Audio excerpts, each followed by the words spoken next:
Good evening, and you're tuned into a segment of Woman to Woman. I'm Roxy Williams. I'm your host on this evening, and I want you right now to go get a pen, call a friend, but I want you to stay tuned in. We have an incredible man that I want you to meet tonight by the name of Mr. Don Samuelson. Write it down. This evening, I'd like to introduce you to my co-host. To my left, to my right, I'm sorry. It's been a long evening. Listen, my name is Margot Richmond, and welcome this evening. And to my left. My name's Elizabeth Johnson, and good evening. And my name is Lionel Nixon. Good evening. Thank you all for being with me on this evening of Woman to Woman, and we have our guest, Mr. Don Samuelson. Welcome to the show. Thank you. Good to be here. Good. I want you all to understand that someone has thought about our seniors in a different way, and I want Donald Samuelson to talk about some of the incredible programs that he has put in place for our seniors who are now being introduced to the internet. Can you talk a little bit about what you've accomplished? Well, at the individual level, we've been helpful in taking every individual senior that we see and developing a value proposition for that senior as to why it's relevant to being on the internet. Correct. That's at the, and to do that effectively, you would have to do it with 40 million seniors. Wow. That takes a long time. Yes. I talk fast, but I don't think I get through 40 million seniors very quickly. So then we started developing computer learning centers in senior housing developments. And that was done with developments that I managed or owned for the Chicago Housing Authority. Mm-hmm. And there you would take an entire building and say, let's see what we can do to promote the idea of the internet having benefits to them individually. And they would go through a learning series, and then they would learn how to use the internet, and then ideally they would be able to do it for themselves. Let me ask you this, were there any age limitations, or were you able to engage every senior that was interested? Yeah, there was, the buildings generally are limited to people who are 62 or 65 and older. Okay. That's the definitions of seniorness in the world of HUD. Okay. So I know that being a senior is a state of mind, and some seniors are in high school and some are seniors in college, but that's not the seniors we're talking about. We're talking about people who are getting a little older. Okay. In their. Okay. Anyhow, you take from the individual experience to the building experience. Then in 2010, I ratcheted it up and said, let's take a region of Illinois, mm-hmm. Northern Illinois, and let's do it in 23 buildings. 23? 23 buildings, same thing. Wow. And you're able to see that the process, the same process will work in the same way, but you now need to start using more online instruction, mm-hmm. or instructional videos. Is that your formula for success? Those well, it will be individual connection to begin with. Okay. You have to get you can't necessarily get the computer or a video to get them promoting to start. Correct. But I think your children could get you to start, your grandchildren could get you to start, your neighbors could get you to start, but then you have to say, okay, now that I'm ready to start, what do I do? Yes. And now it's a matter of, okay, how do we go through, this is sort of a matter of instructional design. Correct. To put together something that will enable people to separate the wheat from the chaff. What do I really need to know to be online and to use the internet effectively? Absolutely. So it'll make a difference in my life. Sure.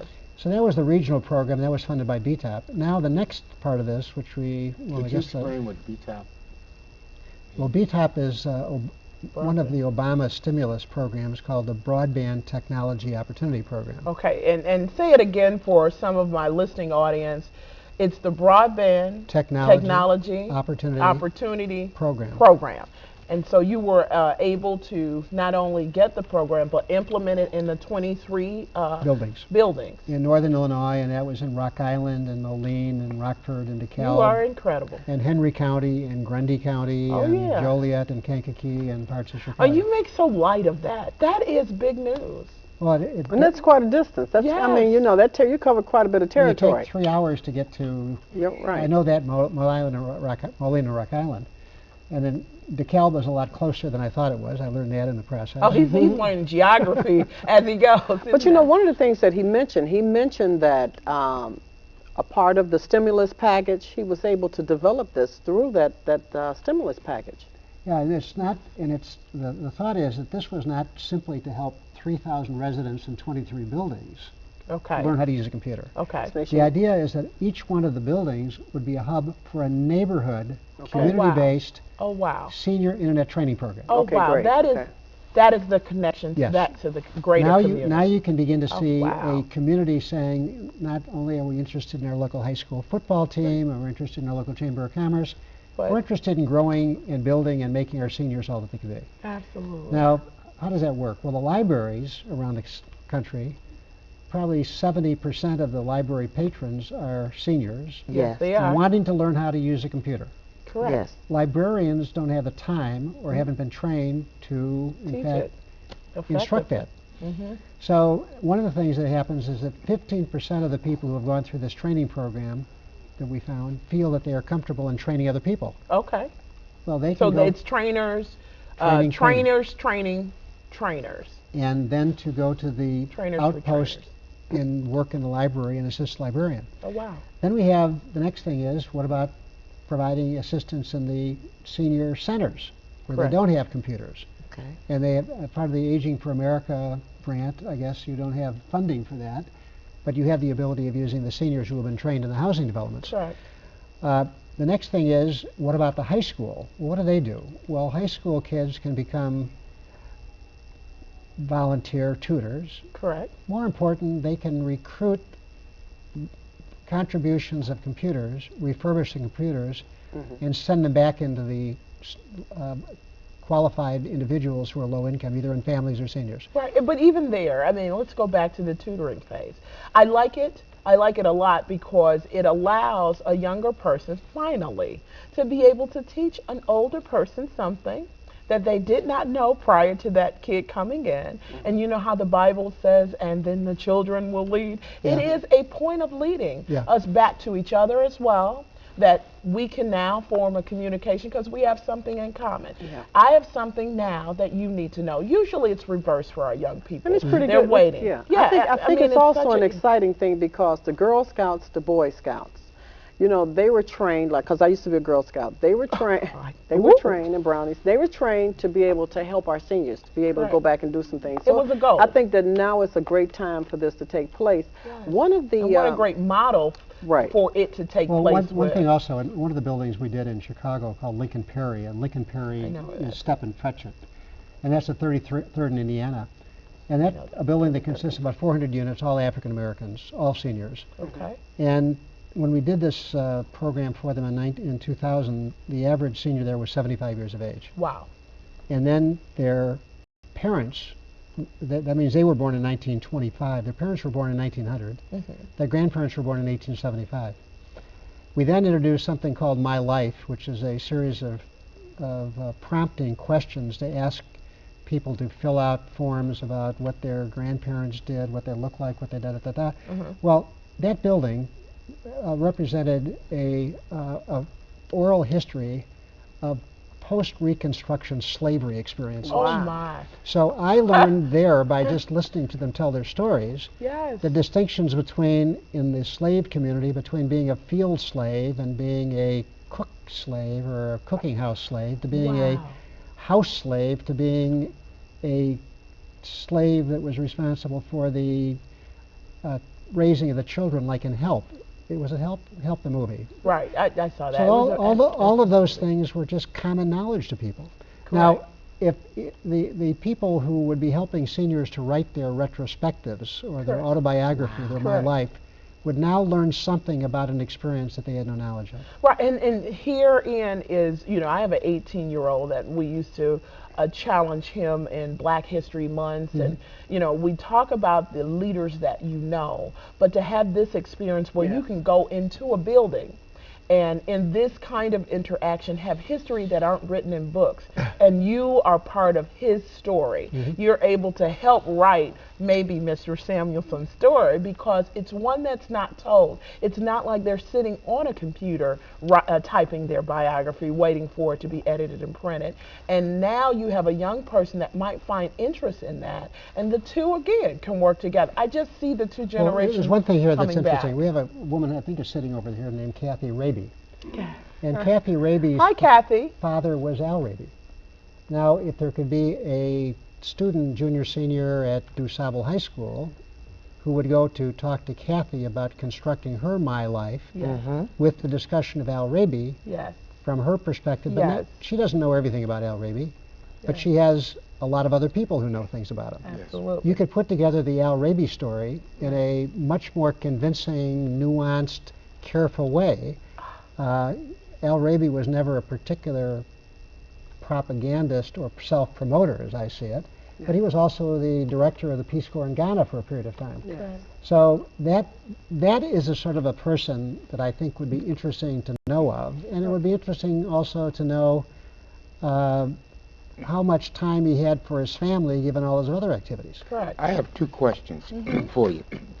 I can tell you with certainty that President Obama is interested in people in the United States in particular getting connected on the internet.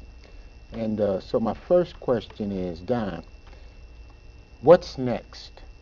What are you planning on doing next? I have observed you and worked with you over a long period of time. And your ability to be innovative and go where others have not gone, it continues to amaze me. So my two questions are this. If President Obama was sitting here right now, what advice would you give him relative to getting seniors online, getting people? What direction do you think that the government should take along those lines? That's the first question. Okay. Let him answer that. Yeah. That's a question that I think has a fairly easy answer to as to what I would advise him, because we don't know as well yet as we should know what really is necessary to get a senior online. And do you need to have both a motivation and a training and a computer and a connectivity? Or do you just need a low-cost connectivity? We're not sure of that yet. But the FCC, the Federal Communications Commission, is going to announce in a couple weeks that they're going to have an RFP for pilot projects for disadvantaged populations. You have to work through the Lifeline program, which is a universal service fund. But I've currently been talking to AT&T about developing a demonstration project here in Chicago, maybe in Danny Davis's district. Well, let's cross our fingers. Or perhaps in Northwest Illinois with Frontier or CenturyLink.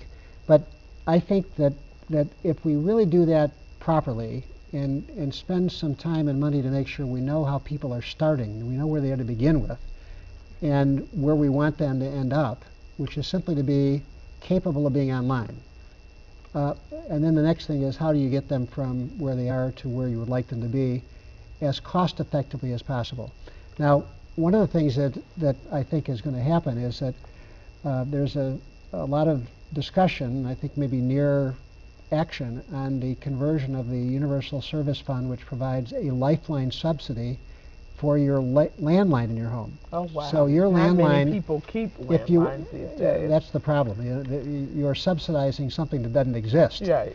So the thought would be, well, why don't you take the subsidy and make it available for a broadband connection? Correct. Correct. Now, that would make the greatest sense. Because if you have broadband and you use Skype, you automatically pick up your telephone for free. Absolutely. And you pick up a fair amount of video and movies for free Correct. over the internet. Yes. So you're Yes. using the $10 connection, the subsidy in Lifeline, to, I think for all practical purposes, that would enable anyone living in Section 8 housing or public housing in the United States to take advantage of that program to provide connectivity that would enable them to have the connectivity for free. Is that going to be sufficient? Will the free connectivity be all that you need? No. No. But then what do we need in addition to that, and how is that going to be provided? Now, refurbished computers are one thing. More use of training that doesn't rely upon me telling my story to this individual person Correct. 40 million times. Correct. As good as that might be, but maybe somebody would say, well, Don, why don't you actually do 20 of these things Right. and let people see them? Correct. Put them on a video. And you Right. know, I think the more creative and the more innovative we are with technology, it sparks a little life in our older generation, because they begin to see themselves reproduced in a different way than Yeah. they have come to know. Kathy Raby shared with us before the show started that You know how seniors are separated from their families. They may have family members in Florida, or they may have their Yes. children, And how grandchildren Skype away in college, and it gets them to the point where they're meeting new friends and they're connecting. So this loneliness that they're experiencing, because they haven't seen their grandchild in 5 years or 10 years, they can actually now. I think that would be one of the motivating I would have to put factors. some procedures in place because Yeah. I would not want my mother on that date.com. Are you kidding me? But you know what? She could only Skype the grandkids. When you're talking about Skyping, they actually, I saw where the grandmother actually saw her grandchildren being born physically in real Correct. time. Yes. And it She keeps, might and not those have been are in things that are right. important. She to actually our saw older that people and child staying the minute that connected in child came family. into the world too. So And so many of them, I was asking in some of the surveys, what is your circle of friends right now? Who do you talk to? Right. What do you talk about? Right. How often do you talk and communicate, and how do you, what is the mechanism for communication? Most people were relying on phone calls or periodic Christmas visits, holiday visits. Sure. They were very infrequent. Sure. But now if you're online with email and Skype, you can be talking to much larger audiences. Correct. You can send an email to not just your granddaughter, but all of your granddaughters. all your relatives at the same time. And I think what we're doing here, and you know, if you're just tuned in, we're talking to Don Samuelson, and it is incredible to see a visionary of our time, because this is a discussion that I think you can use in your own family. It is so important to our elders to stay connected. Now, this is something that churches can do. I was thinking of being a minister at one time in my life. And Well, I am one. Think again. I think a lot of, I think a lot of Another the sermons- question is, That's the the thousands, thing. the thousands of Let me finish people that are watching are the senior citizens, if they're interested, That was since we're running out of time, how do they engage? How do they get involved? I understand you have a website. Yeah, the website is getseniorsonline.org, www.getseniorsonline.org. okay. And that will be sort of a summary of all the stuff that I've been doing for the last year. We're going to kind of do a facelift for Get Seniors Online in June when we connect to one of these national organizations in the pilot project, but it'll be much more oriented not so much to how did the BTOP program do, and but much more in how are seniors using it, what's happened with the 23 buildings, why don't people want to use the internet, what are interesting things that people are doing on the internet. Get data back. Yeah, and use this as a vehicle for getting the word out as broadly as possible on the practical ways in which people are currently using the internet. Well, I'm glad that you mentioned the churches, because I think that's one of the areas that it can really sweep the country quickly. Yes. Now, let me ask you a question for the future. Do you all imagine that voting online will ever come into play? Yes, I Has do. there been some I do. discussions on that? Well, they're actually in the process of introducing computers to seniors, and with the touch, because I'm a judge, and The touch screen. the touch screen. And if you voted early, that's the only way that you can vote, is through the touch. So they're trying to get seniors acclimated to that. Right. So yeah, at some point, Because we may be able to everything's get gonna more be seniors out computerized. that are not able to really, if the weather is bad for them to come Right. out during that period of time, it's just, they'll stay at home. It's And too the same cold. thing about I'm churches. glad that we have a discussion that's bringing us back to the needs of a very invisible, very vulnerable population. You know, one thing about just going to voting again, I've always wondered when I vote, who are these people? I don't know who they are. Right. The Especially judges. I would, Judges. I would like to say, I got 3 votes here. I'd like to see them a little bio, and I go for Absolutely. Mr. X. Right. I read Mr. X, I read Mr. Y, I Yes. read Miss C. Absolutely. Then I have a better sense of who they are and why I might Yes. vote for them. Right. I And agree. a lot of times, even if they've heard the names, you have given them a vehicle to go online. Yeah, you've heard the name, but you don't know if it's a good name or a bad name. You Yeah. just Right. know the Nothing But name. if about they them. hear the name prior to voting, they can access the Yes. internet Yes. because of Yeah, you yeah. and figure out who Don Samuelson Yeah, really yeah, is. Yeah, yeah. I love it. I love the whole concept, and I think you've come up with a formula that will be able to be reproduced all over the nation. Well, that goes back to Lionel's question about if President Obama were here, what we would do. And I think that I think they've got all the things in place to do that. And it's just a matter, not just a matter. It's a matter of what the priorities happen to be. So That's it. that he has only so much bandwidth of time to devote to things. Correct. And he has, 15 agencies. He's got 3 wars. He's got a bunch of other things. It's hard to figure out how you prioritize. Well, I know there's a lot of interest, Don, in what you're doing and what we're doing here in Chicago. Mhm. Well, as we know, know, with Woman to Woman, we always have more discussion than we have enough time. So I just want you all to stay tuned in, and we'll be right back.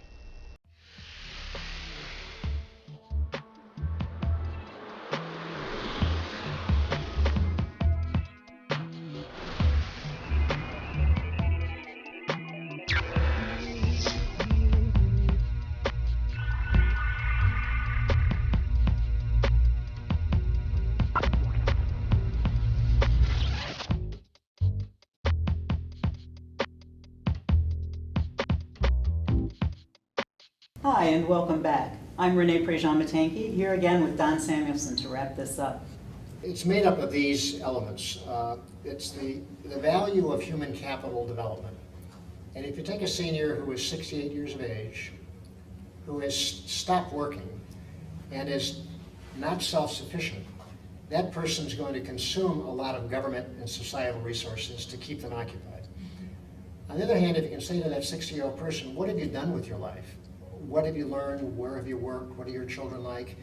How can we get you re-engaged in your old activities, building upon those activities?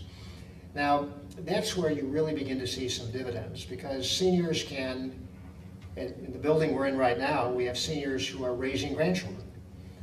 The seniors who are using the computers to raise grandchildren are using the computers for encyclopedia purposes, for supplemental education, and the performance of their grandchild is significantly increasing in school because of the intervention of an online senior. Now, if you take grandparents and children and see how many there are in the United States, that's a large number of people for which grandparents can become assistant teachers. And the potential value of them continuing to work, continuing to use government services efficiently, not using government services where you don't need. Economists talk about this as the externalization of internalization of externalities, rather, which is to take all of the benefits that derive from an action, not limited to the immediate benefits, but the spillover benefits. Mm-hmm. One of the benefits of this would be by a grandparent working with a grandchild in developing their studies could decide to take My Life, an autobiography booklet which Carol McConnell has written, go through that to translate the experiences of the grandparent to the grandchild. What was the grandparents' parents and grandparents like? So you're really beginning to develop a history of that individual, which for an average senior right now, who might be 75, they were born in 1930, 35, their parents were born in 1920, their grandparents were born in 1880 or so. You're now getting the ability in this building to take, by working through that My Life, 5 generations of a family. And all the family members have the ability of having a better understanding of who one another are. That can create a social network among families, and they can provide information among family members that they wouldn't otherwise have known. And the added value of having a family history. Yes. That you can pass on. And you could then look at other family histories. Mm-hmm. And so you develop in this building, there could be, I would hope that there could be people who could look at their published histories and see person A could see what person B's family life has been all about, and it's a learning experience. Right. So there's that intergenerational component. I want to refocus you just a little bit, though, and go back to the value of an online senior, not just to the senior, but, well, yeah, to the senior, the value to the senior. Let's talk about the economics of that. Well, I did some interviews with some community program managers about a year ago, and I asked them the question as to what would the value be, precisely what you said. And I said, I know it's sort of difficult to do, but is the value of an online senior $100 or $1,000 or $10,000 or $100,000? And the answers I got back were surprising, but pretty obvious when you think about them. And the answer was the value, overall value to the senior in society is priceless. Because the question becomes, what is the value of taking a person who has opted out of life or in the process of opting out of life and re-engaging? Yes. And that has all the potential benefits that we're talking about. So I would guess it wouldn't be very difficult to assume that the value of getting a senior online and keeping them online and instructing them how to stay online and motivating them to use new applications online could be very easily worth $100,000. Now, the cost of this demonstration program, I was just talking to the people from Connected Living today, the cost of the program was about $2,000 per person. Well, but that's the cost. What are the benefits? If the benefits are $100,000 or $10,000 and the costs are $2,000, that's an investment that's well worth making. Yes. Thank you so much. Are there any other things that you'd like to add just to wrap this up? We're nearing the end of our time now and the end of this segment. What do you think is probably the most important point that you would make if you were addressing a senior and trying to convince them of the value of Well, learning the I think the internet? value proposition has to be made on an individual basis. So in the olden days, when I was actually interviewing seniors myself, this would be the first computer lesson. It would be you and I sitting at a table with water talking. And I would be going through your background. Who are you? Where have you come from? How long have you lived here? What about your family? What about your work? What about your education? What are your interests? What do you read? What do you do? What do you watch on TV? What movies do you like? And I would be writing them down on an easel.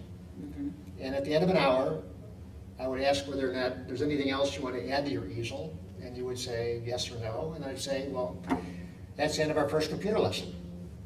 And you'd sort of wonder about that. And then I say, we're going to meet next week, same time, same place. Lesson 2. You go off doing what you do. I go off and Google all of your interests and develop a 3-ring binder, which I will then assemble to you. And we have our second lesson, I will give you the binder and say, this is your second computer lesson. And that computer lesson is really a matter of me going through the binder with you to see if I've captured things that are interesting you. Right.